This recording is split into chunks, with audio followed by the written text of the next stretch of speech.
Right. Hello and welcome to episode 39 of the ReptiChat podcast. Thanks for tuning in today. This is a pre-recorded episode, so if you're watching on the premiere on YouTube, please remember this is not a live episode, so I can't be chatting with you guys in the comments on the video. But I hope you enjoy it anyway. Quick bit of housekeeping, and then we can get our guest into the studio. First up, Patreon. Thank you to all the Patreon supporters. Your contributions make running this podcast a little bit easier and encourages me that extra little bit to keep making awesome content, or at least trying to make it awesome. If you want to join the Patreon, there's a link in the show notes below. Why join the Patreon?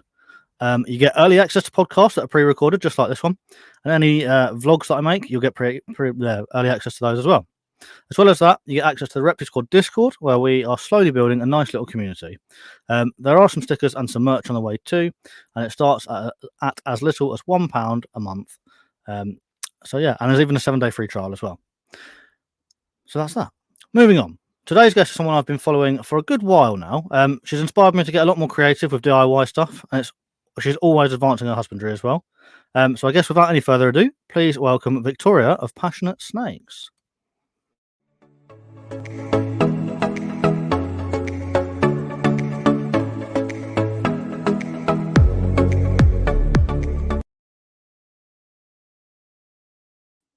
Hello.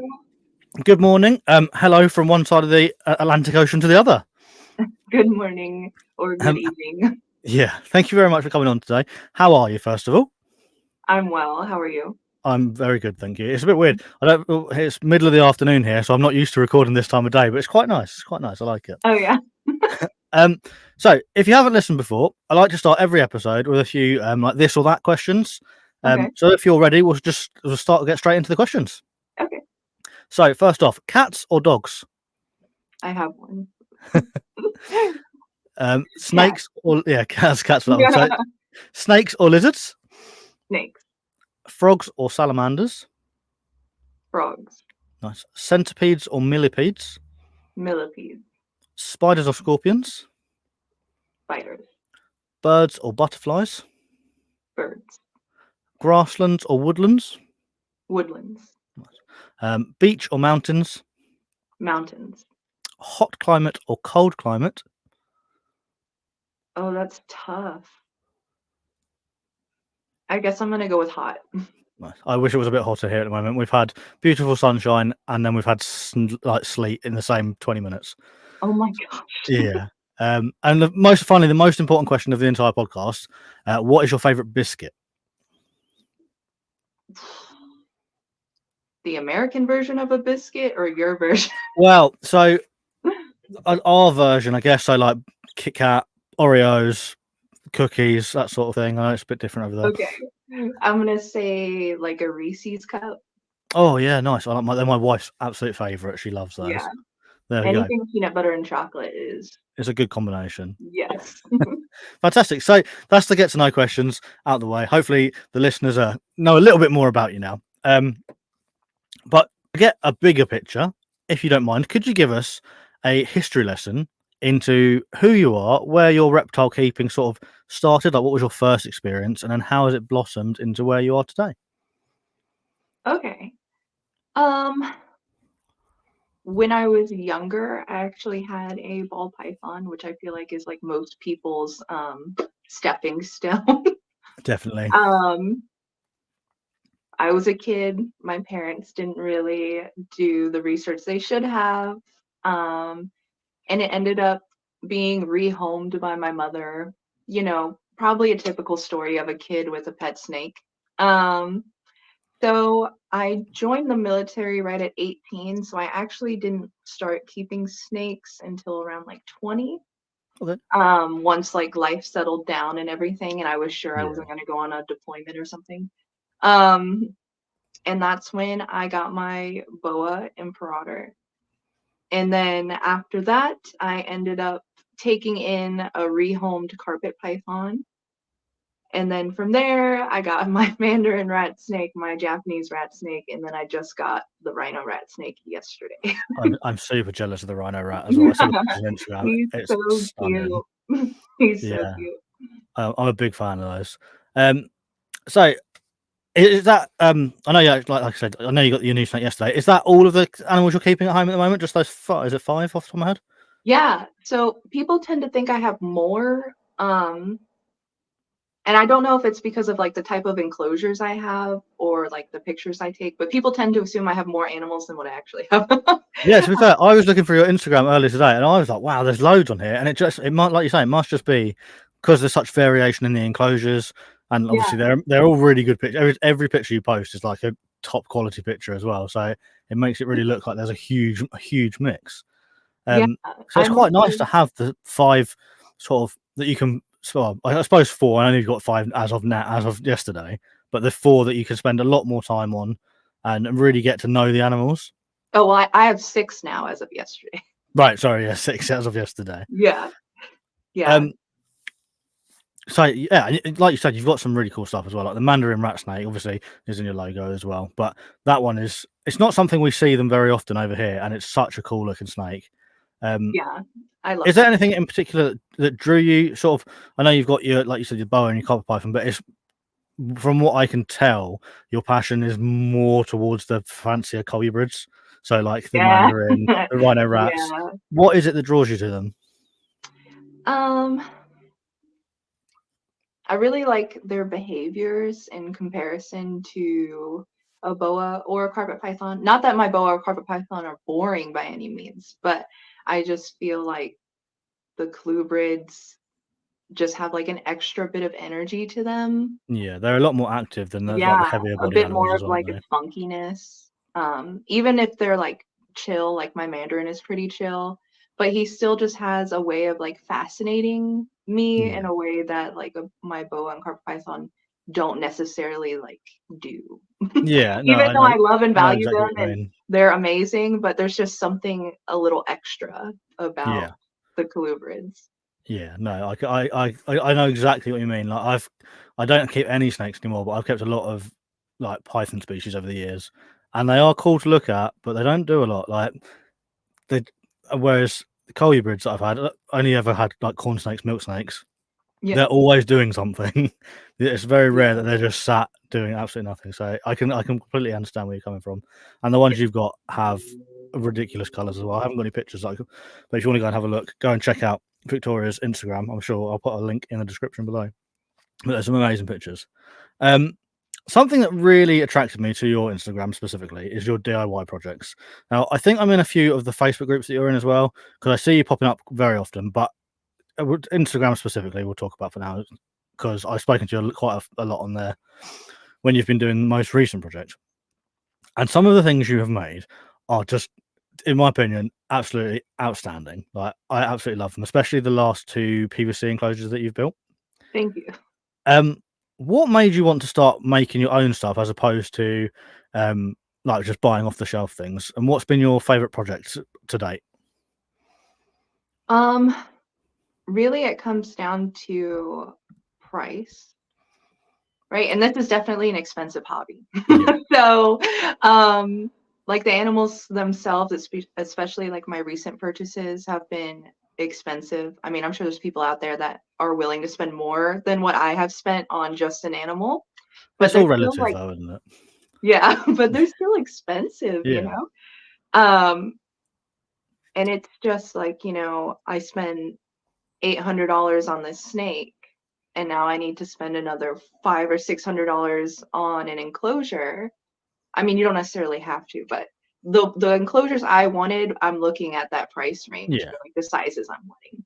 And especially with my boa and carpet python, I'm looking like over a grand for just yeah, one, and I need two. So it's just like, wow, that's a lot. yeah. And It I does get definitely very expensive very quickly. I definitely respect people who have that type of money and willingness to spend it, but I just had a hard time getting myself to do it. So then I had always been kind of crafty and enjoyed making things.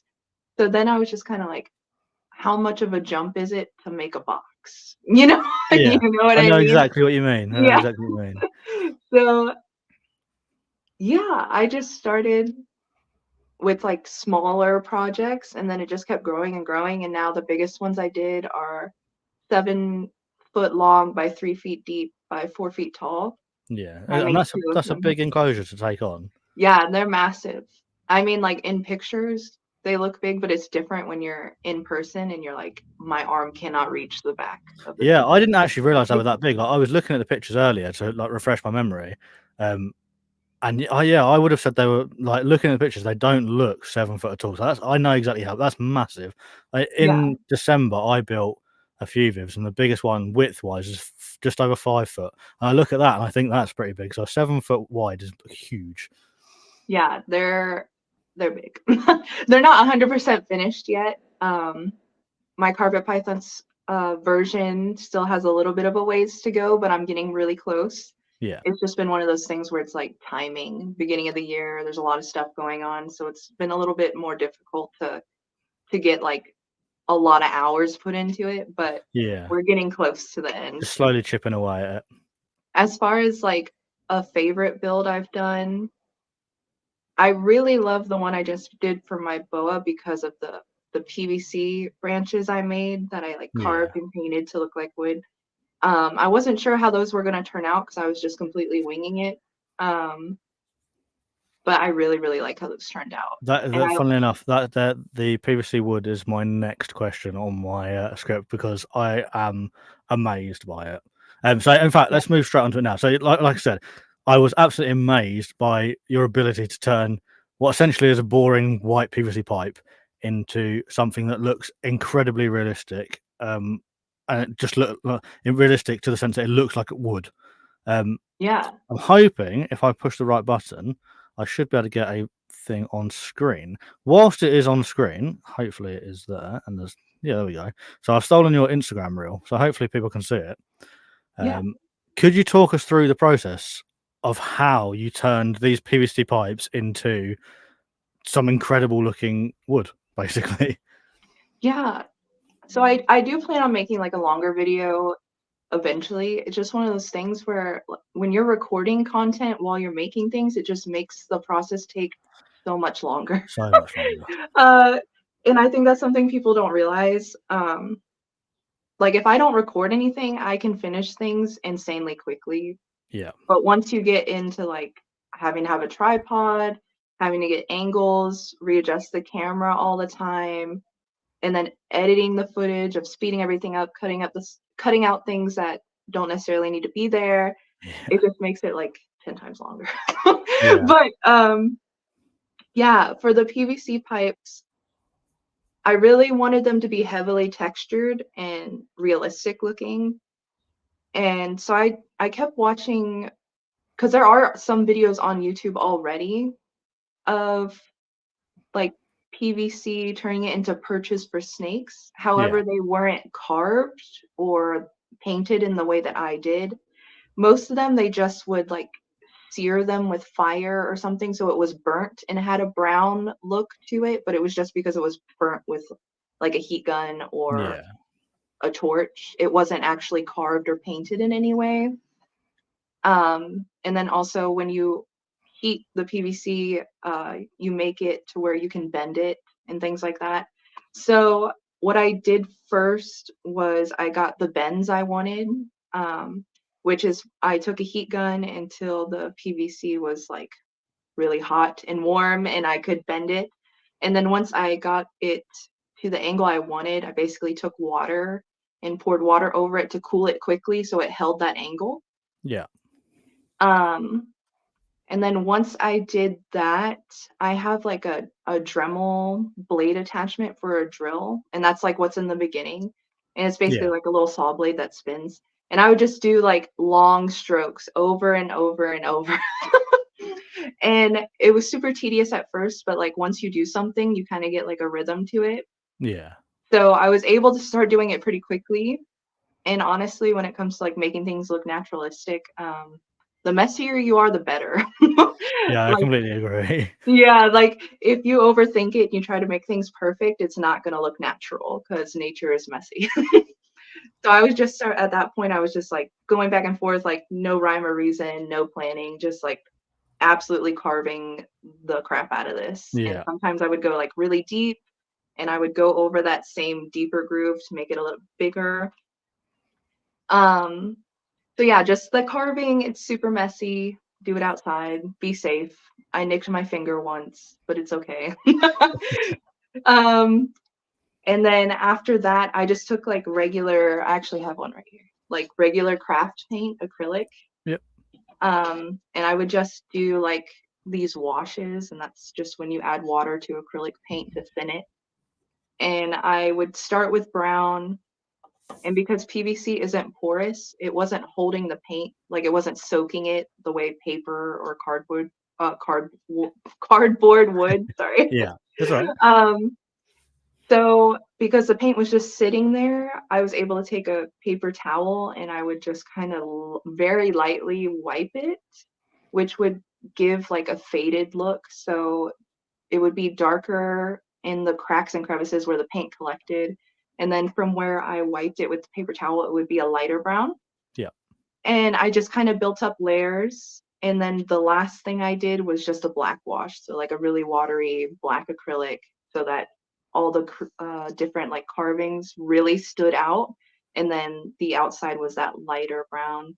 Or some of them I did a darker brown. But yeah, it's mostly just like layers and carving. Yeah, they honestly, they're absolutely fantastic. I remember watching you, like watching the progress as you were posting it on your story when you first started doing them, and by the end of it, I was like gobsmacked. I was like, if you didn't know they were PVC, you'd have thought you'd just found some perfectly straight pieces of like bamboo type materials. Yeah, a lot But of people told me it looks like bamboo. yeah, that's exactly what I thought. And then obviously where you've bent the corners as well, you've wrapped them in rope just to almost enhance the sort of bamboo building look, I suppose. Yeah, so I was trying to do like something with clay to make like burls and like little notches. Yeah. And I was able to carve them and they looked really good, but the problem was is that clay is super absorbent. So I wasn't able to get the paint job to match the PVC. So Okay. like the clay would just soak the paint in and I would end up with something like extremely dark. Yeah. And I wasn't able to get that faded look or the thin layers that I did with PVC. So it just looked goofy. um, so I was like, well, the bends, I don't necessarily want the bends to be like that visible. So that's when I ended up wrapping them with the rope Yeah. to kind of I hide really that like it. harsh I think it angle. gives a great effect. I think it looks absolutely spot on, to be honest. I Thank you. I may steal it for a future project. Yeah, I've had people who really liked it and some people who didn't. Um, Not because it didn't look good, but because they were like, why didn't you just use real branches? Like this just seems like a lot of work for something you could have just gone outside. And I have used real branches in literally all of my builds up until this point. And the only reason I did the PVC pipes for these is because of weight. Yeah. Um, Okay. So that's a perfect segue. Actually, I've got a question from Michael over on my Patreon, and he says, "Why do you tend to go for like the mock rock and the pipewood over natural materials? Is it easier in cleaning, or is it a cheaper option? Perhaps. What's your reasoning behind that?" okay, yeah, it's definitely mostly weight. Like the backgrounds I make, the mock rock, the fake rock, however people want to label it, is extremely lightweight because Yeah. it's foam that's covered in a couple layers of like the original formula dry lock. Um, it's extremely lightweight, so like I can pick up these enclosures by myself.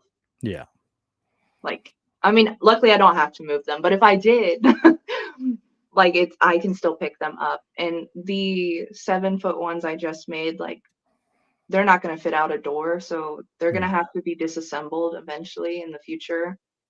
And I did make it in a way where it will come off in like whole panels. So like Okay. the whole back wall is one piece, the side is all one piece.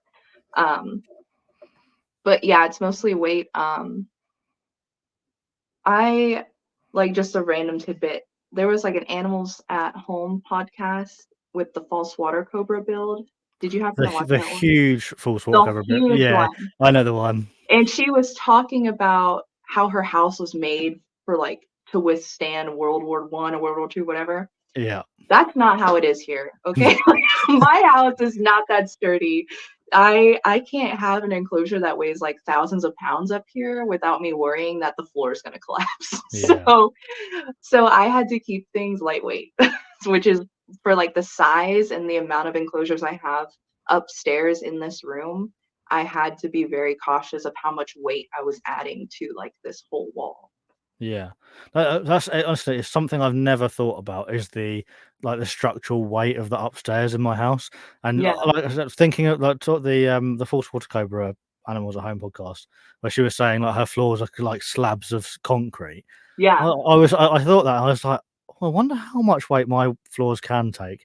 But we're in like I think the houses over here are pretty sturdy. I know yeah, over in the States, especially in the warmer places, they tend to build them out of just lightweight stuff, don't they? You will see like the yeah, videos of after hurricanes and stuff, and it's like wow. Whereas if something like that happened here, we'd probably lose a few roof tiles. yeah. I can't take the chance. No, definitely not. I don't trust it. But yeah, so that's basically exactly why I did, because like real rock would be insanely heavy. Um, and then just because of the size of this and the type of branches I wanted, like girth wise and length wise, they would have been like 15 or 20 pounds each branch, and I needed Yeah, like a lot, a lot yeah, of them. yeah. It's surprising how heavy like the natural stuff is as well. So Yeah, because I have them in plywood enclosures right now that I also built, and it is all real wood in there, but plywood is like way more structurally sound than PVC, yeah, even if they're like the same girth, or the width, whatever depth, dimension, yeah, the thickness. terminology.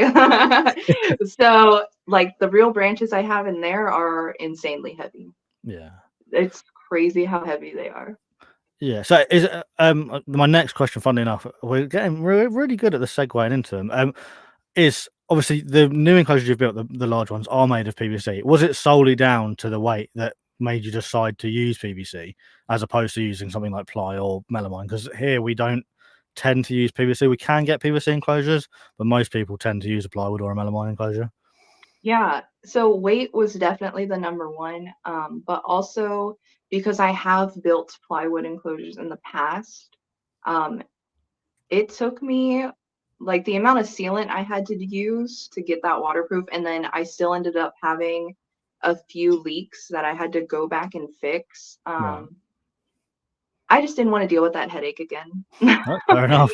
So I was like, PVC, I literally just screw the walls together and silicone the seams, and then I can just cover it up with whatever background I want, and I'm good. Like Yeah. it was just, and then the time, you know, taking the time to seal the enclosures and wait for each layer. I'm sorry, my cat is messing with my It's fine. Don't device. worry. Is it's just it was just convenience and weight, basically. Yeah. Is there much of a price difference between the PVC and the plywood, or is it much of Yeah. muchness? The PVC is definitely a lot more expensive. Okay. That's my cat jumping It's off fine. my desk We're all because I animal just people. Don't worry. moved. I don't know. They always want like my attention when I'm doing something, and they just go crazy. Yeah, my dogs are the same. It doesn't matter where you are; they're under your legs. Yeah. Oh dear. Right. So scrolling through your Instagram, every single image that I have seen shows a beautiful animal. Like all your animals are absolutely stunning, but they're always in an equally beautiful enclosure. And something I really noticed was all the enclosures are really well lit. Like even I can see the ones behind you now. They look like a slice of the outdoors. Um, So, what is just like obviously the setups vary slightly from animal to animal, but what's your sort of go-to setup in regards with lighting, plants, substrates, cleanup crew, that whole sort of lot? Because they all look very, very naturalistic. Yeah, I actually use the same heating and lighting for all of them, even though they're all different species. It's just like the temperature parameters are a little different. Um, I just use a full spectrum grow light in all of them for the plants and the extra visibility, especially when it comes to taking pictures. Yeah, And then they also all have like the Arcadia T5 UVB too. And then as far as heating goes, I use the halogen basking bulbs in all of my enclosures except for my boas. She has right. a deep heat projector and a radiant heat panel. Okay, fantastic. So that's quite nice as well. There's a lot of well, I say a lot. I'm not that well educated on it, but from what I can see in regards with UVB, it's not particularly popular in America at the moment. It is coming in, but it does seem like there's a lot of keepers that don't use it. So it's nice to hear that you are using it as well. Yeah, I'm not sure why. I don't know Okay. why it's such a hot topic. I don't know. Yeah, no, I don't know. But It doesn't make sense to me, but it's whatever. no, I think if there's proof that it's beneficial, I don't see why people won't use it. But I'm Yeah. sure we'll get there when eventually. It's all Yeah. we're all learning, and people are learning very quickly at the moment. There seems to be a lot of technology coming out in a very short space of time. So I'm sure people Yeah, will it's catch super up. exciting. I love Yeah, the technology coming out. it is really cool. I've got the new Arcadia Luminize stuff, and How do I you like absolutely it? love it. Like You in the do? morning, so we get like the sunrise coming up in the morning, and then in the evening it's like, oh, the sun's going down. Just seeing the way that animals interact, sort of with the changing light. So normally, obviously, it's like on or off. Whereas I can, like, especially my Ackie monitors at the moment, I notice them sort of catching that last little bit of sunlight, and then they'll disappear. And whereas normally it's like they're either on or they're off. So it's cool. It's nice to see it. That's awesome. Yeah. And then in regards to setting up the actual enclosures, like you said, you've got plants and stuff. So what sort of soils are you using? Are you using cleanup crew? What's going in there, so to speak? Yeah, so I really love like the coconut husk chips. And so I use that as my base. Like Okay. all of my enclosures have at least 60 or 80% coconut husk as like the main. And then I have the topsoil. Yeah. And I also include like the micro lava rocks for Okay. beneficial Yeah. Yeah. bacteria and for like cleanup crew to nestle in and whatever. And I also use a lot of sphagnum moss as like humid areas. Yeah. Like in my king snake enclosure, he has like the very bottom left shelf is this big triangle, and underneath that is literally stuffed with moss. So like Yeah. that's his whole humid cave area. And every enclosure is like that, where there's like this hidden area that's just like stuffed with moist moss and Yeah. for them Okay. to use whenever. And do you find they use it a lot? Like when I had kept snakes, most of the snakes were kept in racks, and I've moved on from that. But it's not so. I never provided like a moist hide area for them. I just give them a bit of a spray when they're in shed. So do you find that like they use it when they need it? Yeah, I think they use it quite a bit actually. My king snake for sure, he loves his moist hide. I'm not sure if it's because he loves like the cave area itself or if it is because of the humidity. Yeah. Because all of my enclosures have live plants, I'm watering them pretty regularly. So I have like a pretty high baseline of humidity for all of my setups, even though my king snake is technically not a species that needs it because he does have that live fern in that corner that gets watered all the time. Yeah. That whole side of the enclosure is usually pretty humid, and that tends to be where he hangs out the most if he's not up on a shelf or a ledge somewhere underneath a piece of cork sleeping or hanging Yeah. out or whatnot. Yeah, and like the way you build your enclosures, they are like you say. There's lots of ledges. Like like I said, I've been watching the most recent builds, and you have got shelves. Basically, if there's a space on the wall, you're putting a shelf in there, Yeah. and it just gives them so much like different variations in UVB or in heat and like again humidity. And I presume you find that they use every inch of every enclosure as well. Oh my gosh, they definitely do. I think that's why I'm so addicted to shelves. Yeah, I feel like I'm addicted to shelves because, I like it. like, I think they're fantastic. anytime I see a space, I'm like, I can put a ledge there Yeah, because yeah, like they just use it so much, and it's giving me the opportunity to see them like all the time. yeah, I get messages about like, how do I see my snake more? Like, why is yours out so much? This, and that. And it's not necessarily that mine are out all the time. It's that they're out a few times throughout the day. It just seems like a lot because of the content I make, if that yeah, makes sense. yeah. I know what you mean. But I see them so much more because of the shelves and the ledges, because they utilize them so much, especially since I have like a piece of cork or some sort of object there. It's not like a snug hide, but it's still something that they can go under while Yeah, still being visible. So like to them, they feel safe, but I can still clearly see them curled up there with their little face peeking out or a coil peeking out because they're like cryptic basking and whatnot. So I just feel like I literally get so much visibility because the shelves give them something to utilize and they utilize it so much. So I just use shelves like crazy. Like Yeah, the rhino rat snake quarantine enclosure, I was just like, I'm still gonna find a way to put some arboreal stuff in here, like arboreal hides. yeah. No, I looked at that yesterday on your Instagram story, and even like you say, the quarantine enclosure has so many more places to hide than quite a few people's normal enclosures do. Yeah, And just like the use of like your PVC bits and bobs everywhere, it's very creative, and a lot of people would look at that and go, they'll set it up like a sterile green tree python where it's just a box with a couple of like perches straight across, but you've got all sorts of different hiding and climbing opportunities, even in a basic sterile enclosure.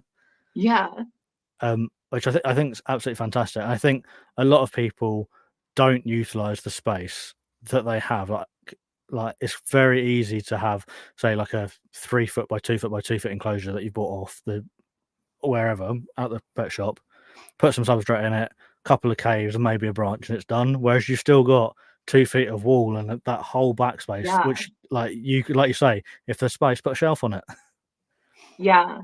Like honestly, that's just my biggest advice to everyone because you will see your animals so much more and you'll see like so much more behaviors you didn't even know like they would do Yeah, that's so cool. because of it. I think one of the main goals as a reptile keeper is probably to make the animal feel as comfortable as possible, whilst also being able to enjoy watching that animal as often as possible. So if Yeah. you can create shelves, like you say, or an enclosure where they are happy and comfortable and feel safe, but they're also you can still see them, I think that's the perfect combination, really. Yeah, and something I get a lot is people are like, I love the idea, but I don't want to drill something into the wall of the enclosure, or they don't want to silicone a shelf there, whatever. Like even like the tiered plant shelves you can get off Amazon, Yep. like they work perfect because it's literally a flat surface and you have these multiple different tiers that are meant for like different planted pots.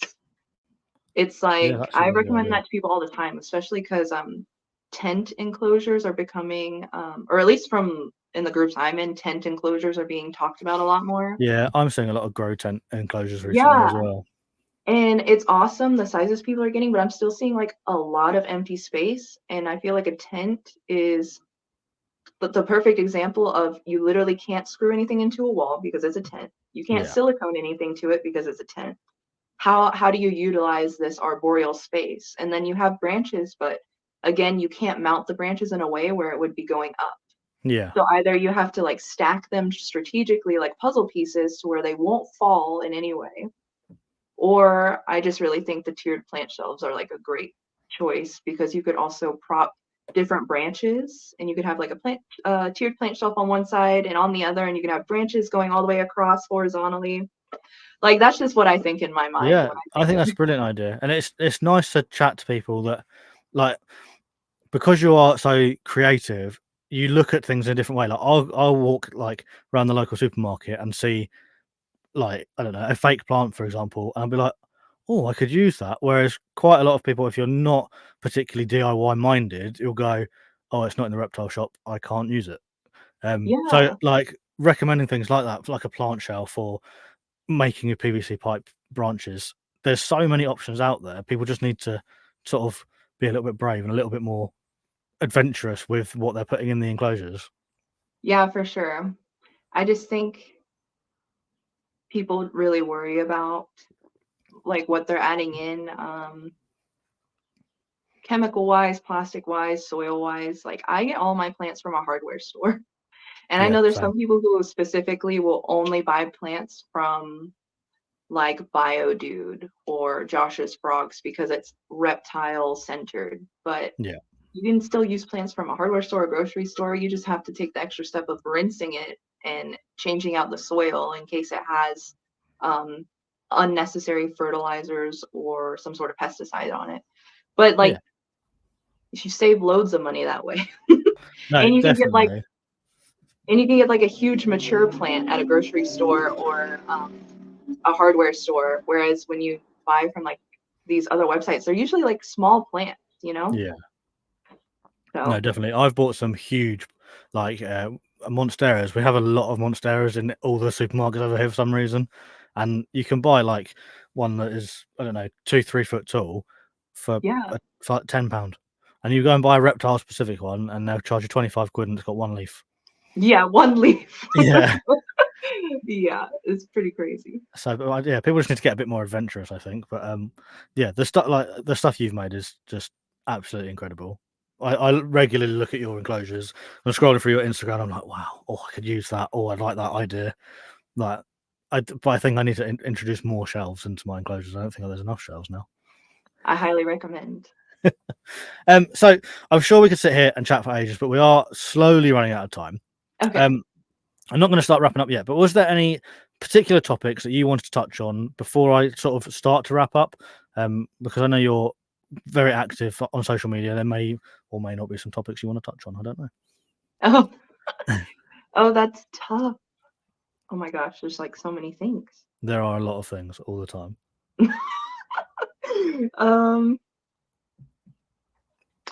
As far as like really being active on social media, I've been noticing a lot lately, like reptile content creators getting burnt out.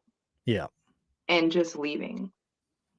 And that really makes me sad because I feel like we need as many of like the people who believe like in enclosure sizes and enrichment as we can on social media platforms.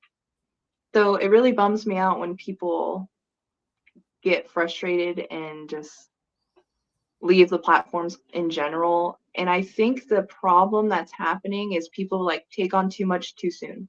Yeah. Like you're not going to save every reptile and you're not going to change the reptile hobby in a day. So like commenting on a bunch of breeders' posts that use racks and telling them that they're like bad for doing that isn't going to do anything except affect your mental health, because you're going to have the breeder coming back at you with negative comments. You're going to have their friends coming at you with negative comments, their followers, whatever. And I just think people get too burnt out because they want to help people change so badly. Yeah. There's just different ways to go about it. No, Like I completely agree. That's like one of the reasons I started the podcast. Not necessarily to change people's minds, but to help push not not so much my message, but like just educate people that aren't necessarily aware of what is changing in the reptile hobby. Like when I first started the podcast just over a year ago now, I was keeping in racks still and didn't know much about lighting stuff. Like I've been keeping reptiles since I was 13, 14, so like 16, 17 years now. yeah, And it's always been like red bulbs, snake racks. And in the last year to 18 months, maybe a little bit longer, my whole mindset has changed.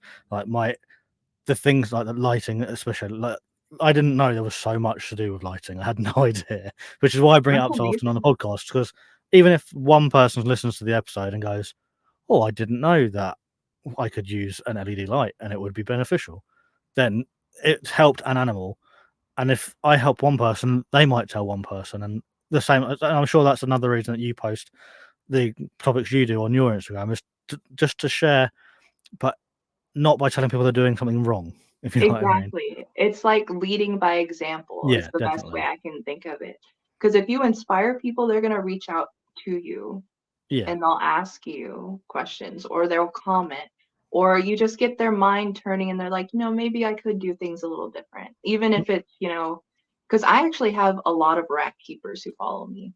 yeah, And I think, I mean, it's surprising to me still, but I think it's because of how I present myself. Like I'm not attacking or downgrading people for what they're doing. I'm just trying to inspire people to do something more. So even if it's a rack keeper and they decide to use bigger racks or racks that have hides and a piece of wood in it or something, like even the smallest change is still worth celebrating, no, I you completely know? agree. Completely agree. When I one of the first guests I had on was someone called Paul. I'm sure people listening will know because Paul's on all the time now. But he didn't convince me to get rid of the rack and change, but after the conversation, I basically reevaluated my whole reptile keeping life. Yeah, And I started small. I was still keeping in racks, but I started introducing leaf litter into the enclosed, like the tubs, so they had a bit more enrichment.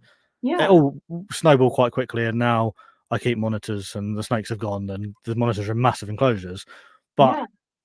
like we say, the rack keepers, when I kept racks for 16, 17 years roughly. But all the people I'd look at on social media were like yourself, where you'd have fewer animals, but in these incredible, like what I expect to see when I go into a zoo. And I'd always watch and go, oh man, I wish mine looked like that. And I think it just got to the point where I was looking at the rack and I was like, you know what, it's time to change it. But if you could, like you say, if you just post and you're posting positive content all the time, then if there's one more person like me that decides, oh, you know what, I want to make some massive enclosures or these really cool looking things, not only are you helping advance the hobby, you're helping the animals a bit. And yeah, I think it's something that we all need to do, is be a lot less you're doing this wrong and a bit more look what I'm doing, and like post the positivity. I think that's a really good message, to be honest. Yeah, absolutely. Definitely. Right, so I think we'll probably start wrapping ourselves up now. I've really enjoyed this. I'm sure we could chat for a lot longer, but we will have to go into great detail on some of the builds, and we haven't got the time for that, unfortunately, today. Oh yeah. But yeah, like I said earlier, if you want to go and look at Victoria's stuff, go on her Instagram. I've popped the links down below, or I will do.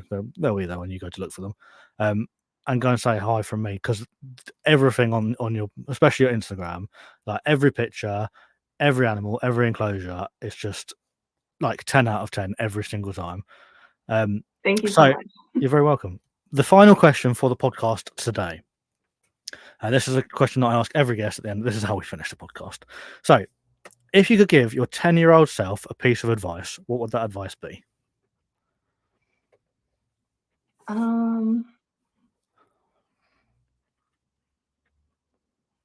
Don't be afraid to do what you're passionate about. Nice. I like that. It's nice, straightforward, gets the point across, and I think that's something that, to be honest, that's a piece of advice that we could give to everybody. It doesn't matter if they're 10 or 100.